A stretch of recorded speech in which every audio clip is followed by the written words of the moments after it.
বিশ্বকাপের গ্রুপ পর্বের হিসাব নিকাশ শেষ। এখন প্রতিটি ম্যাচই এক একটি ফাইনাল। যুক্তরাষ্ট্রের হিউস্টনের এনআরজি স্টেডিয়ামে শেষ 16তে যাওয়ার লড়াইয়ে মুখোমুখি হচ্ছে ফুটবলের চিরন্তন পরাশক্তি ব্রাজিল এবং ফুটবল বিশ্বের নতুন জায়ান্ট কিলার জাপান। ভিনিসিয়াস রদ্রিগোদের আক্রমণাত্মক ফুটবল আর মাঝমাঠের আধিপত্যে গ্রুপ চ্যাম্পিয়ন হয়েই নকআউটে পা রেখেছে সেলেসাওরা। অন্যদিকে গ্রুপ পর্বে অপরাজিত থেকে দারুণ টেকটিক্যাল ফুটবল খেলে 5 পয়েন্ট নিয়ে নকআউট নিশ্চিত করেছে সামুরাই ব্লুরা।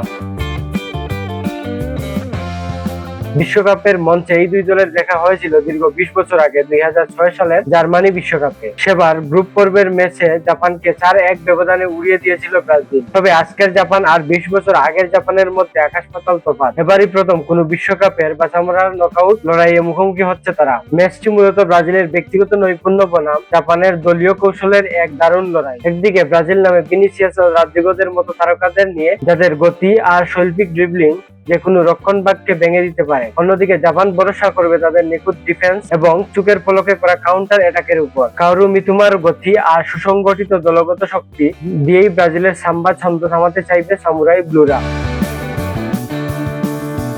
বিগত কয়েকটি বিশ্বকাপে জাপান নকআউট পর্বে এসে খুব কাছে গিয়েও ট্র্যাজিক বিদায় নিয়েছে। এবার তারা ব্রাজিলের মতো পরাশক্তিকে হারিয়ে ফুটবল ইতিহাসের সবচেয়ে বড় অঘটনটি ঘটাতে চাইবে। অন্যদিকে 2002 সালের পর থেকে হেক্সা জয়ের মিশনে নামা ব্রাজিল কোনোভাবেই এই ধাপে পা হড়কাতে রাজি নয়। কাগজে কলমে ব্রাজিল এগিয়ে থাকলেও জার্মান বা স্পেনের মতো দলকে হারিয়ে দেওয়া জাপানকে হালকাভাবে নিলে পস্তাতে হতে পারে সেলেসাওদের। আজকে বাংলাদেশ সময় 11টায় ম্যাচটি অনুষ্ঠিত হবে। সাম্বার ছন্দে কোয়ার্টার ফাইনালে যাবে ব্রাজিল, নাকি ব্লু সামুরাইদের নিখুঁত পরিকল্পনার স্তব্ধ হয়ে যাবে সেলেসাও ভক্তরা? আপনার প্রেডিকশন অবশ্যই কমেন্ট বক্সে জানাবেন। নিয়মিত আপডেট পেতে আমাদের চ্যানেলটি সাবস্ক্রাইব করে রাখবেন। সবাই ভালো থাকবেন, সুস্থ থাকবেন। আল্লাহ হাফেজ।